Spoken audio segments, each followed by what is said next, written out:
तो बच्चों, कई बच्चों ने बोला कि सर न्यूमेरिकल का कुछ वीडियो बना देना, ठीक है। तो ऐसे तो बेटा न्यूमेरिकल का कोई वीडियो होता नहीं है और कोई बनता नहीं न्यूमेरिकल का। आपको न्यूमेरिकल खुद से सॉल्व करनी चाहिए बेटा, ठीक है। और जो उसमें डाउट आ रही, देखो न्यूमेरिकल क्या है, जो आपने पढ़ा है, ठीक है, उसको अप्लाई करना है बेटा आपको, ठीक है। जो आपने पढ़ा है वो क्वेश्चन में अप्लाई करना है। ये दिमाग जितना आप खुद से लगाओगे बेटा उतना ज़्यादा बढ़िया है। न्यूमेरिकल डिफरेंट टाइप्स के होते हैं बेटा। अगर इलेक्ट्रोस्टैट को देखें तो कम से कम तो 100 टाइप्स के अलग अलग न्यूमेरिकल होंगे, ठीक है। और न्यूमेरिकल ढूंढोगे, अगर सभी बुक को कलेक्ट करो कम से कम 1000 1500 न्यूमेरिकल होंगे इस पर, ठीक है। तो सारे क्वेश्चन तो आप कर नहीं पाएंगे। तो इसमें क्या होता है कि एप्लीकेशन, कि आपने जो पढ़ा है, न्यूमेरिकल क्या है बेटा, एप्लीकेशन पार्ट है। आपने जो पढ़ा, कॉन्सेप्ट पढ़ा, फार्मूला जो पढ़ा आपने, उसको आप कैसे अप्लाई करते हैं, ये सोचने से होता है बेटा। क्वेश्चन लिए, बैठे, सोचे, नहीं हो रहा कोई बात नहीं, फिर 10 मिनट के बाद फिर सोचे कि अब कैसे हम करें। डायग्राम बनाया, उसका जो गिवन है डेटा उसका लिखा, फार्मूला लिखा कि अरे ये क्या पूछ रहा है, कैसे पूछ रहा है। तो ये सोचने से होगा बेटा, ठीक है। आप चाहोगे कि न्यूमेरिकल का कोई वीडियो बना करके हम भेजते रहें तो उससे फ़ायदा नहीं होगा बेटा आपको, ठीक है। क्वेश्चन खुद करना होता है, जहाँ पे डाउट है वो पूछना होता है बेटा। फिर भी आपने कहा तो मैं न्यूमेरिकल आपको सॉल्व कर देता हूँ यहाँ पे जितने भी होंगे, ठीक है। अब जैसे यहाँ पे सबसे पहले है for system to be in equilibrium, ठीक है। यहाँ पे गिवन है for system to be in equilibrium. अगर सिस्टम इक्विलिब्रियम में है, ठीक है, अगर सिस्टम आपका इक्विलिब्रियम में है तो क्यू की वैल्यू कितनी होगी, ठीक है। जैसे यहाँ पे सबसे फर्स्ट में देखिए एक रेक्टेंगल है बेटा, 3 क्वेश्चन अलग अलग हैं बेटा, ठीक है। ये ए क्वेश्चन अलग है, ये बी अलग है बेटा, और ये सी क्वेश्चन अलग है, तीनों अलग अलग क्वेश्चन है, ठीक है।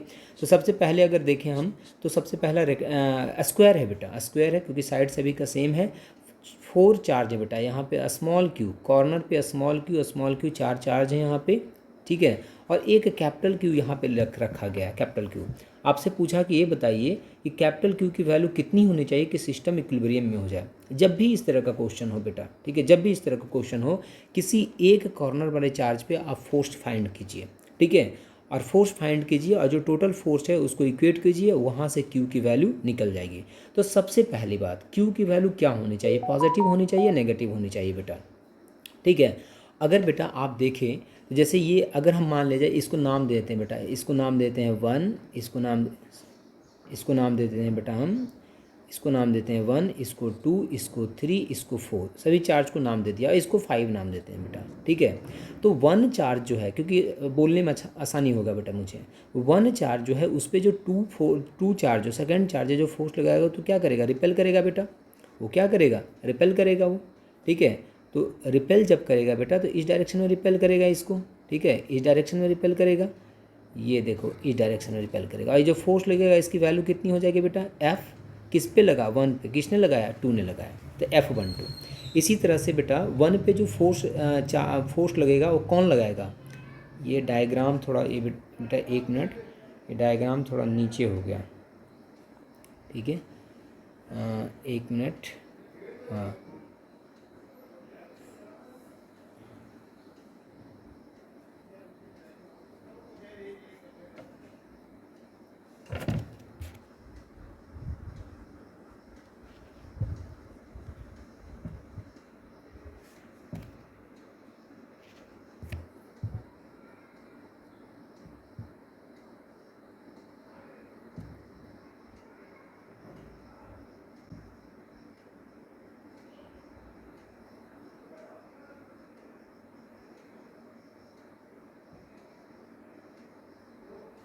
ठीक है बेटा, ये मैं मिटा देता हूँ इसको, ये यहाँ पे फिर से नाम दे देता हूँ बेटा, this is 1, this is 2, this is 3 and this is 4 and this is 5, ठीक है।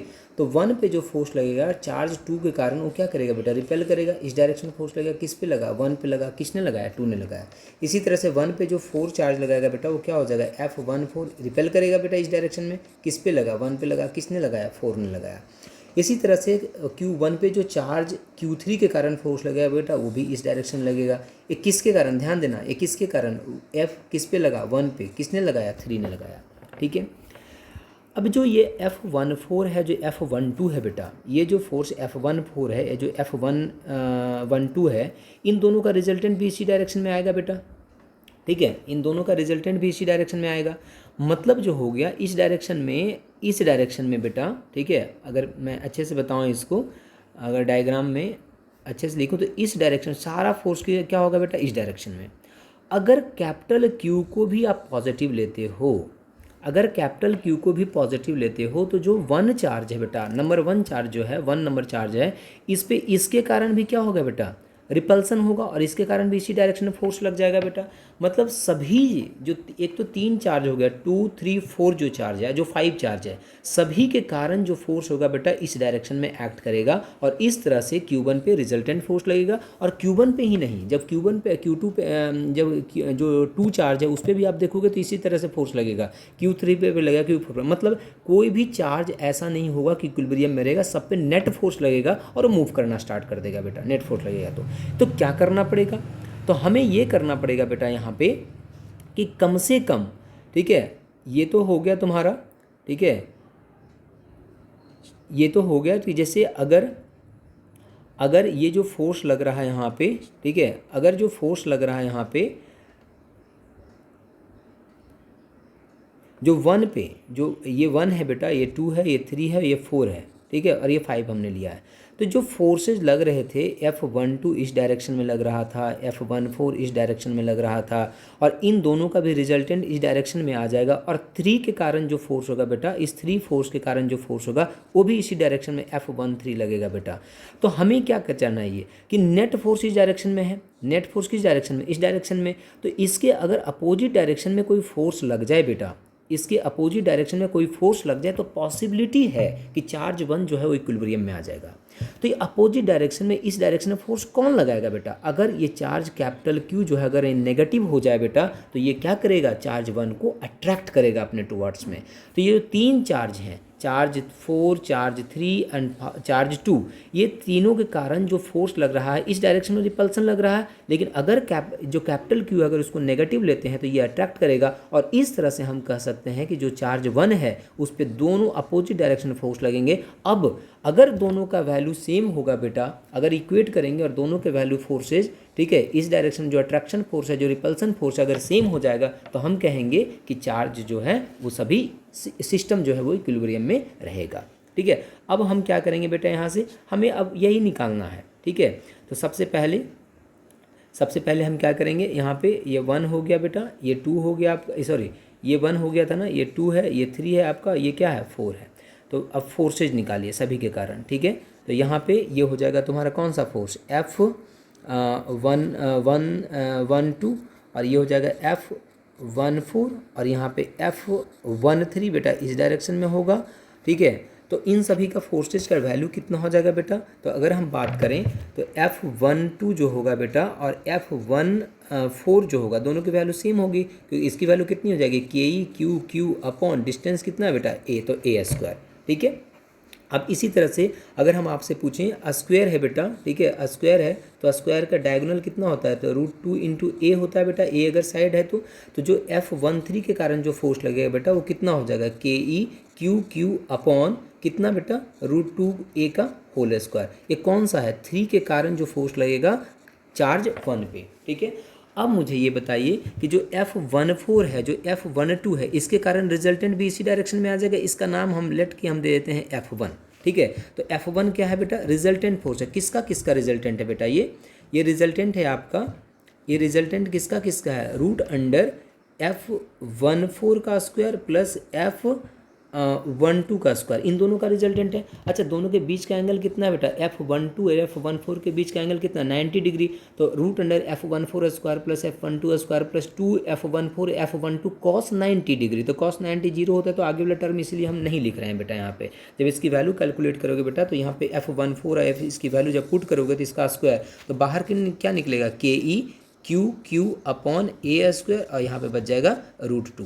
तो ये क्या है बेटा, ये रिजल्टेंट निकला। किसका रिजल्टेंट, F14 का और F12 का। नाउ नेट फोर्स बेटा कितना हो जाएगा, तो F नेट जो हो जाएगा बेटा, F1 जो रिजल्टेंट है, किसका रिजल्टेंट है, F14 का F12 का प्लस F13 बेटा।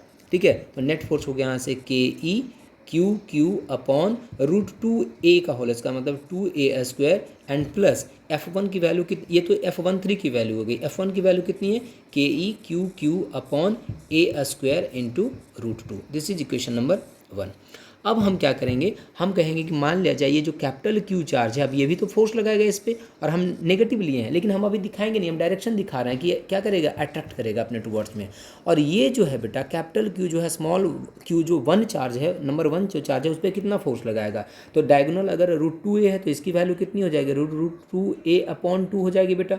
नाउ फोर्स कितना हो जाएगा, तो F हम कैपिटल क्यू के कारण चार्ज दे देते हैं उस पर, या नंबर 5 दिया ना हमने, इसको 5 नंबर दिया था, कैपिटल क्यू को 1 है, तो इसको हम लिख सकते हैं यहाँ से हम इसको लिख सकते हैं बेटा, ऐसे नाम देंगे इसको हम, F किस पे लगा है, 1 पे, 5 के कारण, and this is equal to K E Q capital Q upon r²। Distance कितना हो गया, √2/2a का होल स्क्वायर, तो कितना हो जाएगा बेटा, इसको हम लिख सकते हैं a/√2 का whole square. So this is equal to K E upon a², और इधर कितना हो जाएगा बेटा 2। This is equation number 2। अगर F15 मतलब कैपिटल क्यू के कारण जो फोर्स अट्रैक्शन है बेटा, और जो इन सभी चार्ज के कारण स्मॉल क्यू जो 2, 3, 4 चार्ज है, इसके कारण जो रिपल्सन फोर्स है, अगर इक्वल हो जाएगा तो सिस्टम इक्विलिब्रियम में हो जाएगा। तो इक्वेट कर दीजिए बेटा फ्रॉम इक्वेशन 1 एंड 2 से, तो F नेट इजकल टू कितना हो जाएगा, F15। So this is equal to यहाँ से कैलकुलेट करोगे तो F नेट इजकल टू है के ई क्यू बटा कॉमन है अपॉन a², हमने बाहर कॉमन ले लिया, क्या बच गया 1/2 plus √2, and this is equal to F15 is equal to 2 upon a² बटा, ठीक है। तो a² कट गया, के ई कट गया यहाँ से, क्यू कट गया बेटा यहाँ से, तो कैपिटल क्यू इजकल टू क्या बचा आपका, कैपिटल क्यू इजकल टू बच गया आपका 1/2 plus √2 and divided by 2, so divided by तो 1/2 लिख सकते हैं इंटू क्यू बेटा, ठीक है। सो दिस इजकल टू कितना हो गया यहाँ पे 2 + 2√2 and divided by 4 into small Q. बेटा अभी ध्यान देना है, कैपिटल क्यू की वैल्यू जो आई है ये आई है बेटा, और हमने ये कहा है कि कैपिटल क्यू क्या होना चाहिए, negative. So this is equal to ये वैल्यू क्या होगा बेटा, negative. So -2 + 2√2 divided by 4 into capital ये -2√2 + 1 नहीं, यहाँ पे आगे सॉरी ये 1 होगा ना बेटा, इसकी ये किसकी ये वैल्यू कितनी होगी 1, तो 1 + 2√2/4 इंटू क्यू, तो कैपिटल क्यू जो हो जाएगा -1 + 2√2/4 इंटू क्यू होगा वैल्यू बेटा इसका, ठीक है। ये आपको याद रखना है। दिस इज वैल्यू, माइनस क्यों लिया है जो हमने बता दिया कि माइनस लोगे तभी अट्रैक्शन फोर्स होगा, तभी इस डायरेक्शन और इस डायरेक्शन दोनों एक दूसरे को मतलब कि कैंसिल आउट कर सकता है और सिस्टम इक्विलिब्रियम में होगा बेटा। तो इस तरह से सॉल्व हम करेंगे क्वेश्चन 1 को। अब 2 को भी इसी तरह से करना है, किसी एक चार्ज पे आप फोर्स निकालिए, ठीक है। तो इस क्यू के कारण लेट इस डायरेक्शन में, इस क्यू के कारण इस डायरेक्शन में, ये फिर से हम 9 माइनस लेंगे तो इन दोनों का रिजल्टेंट तो इस डायरेक्शन में हो जाएगा, और ये अगर माइनस लेते हैं तो ये अट्रैक्ट करेगा, दोनों को इक्वेट करोगे तो वहाँ से कैपिटल क्यू की वैल्यू आ जाएगी। तो ये सारे क्वेश्चन ऐसे ही सॉल्व करने बेटा आपको।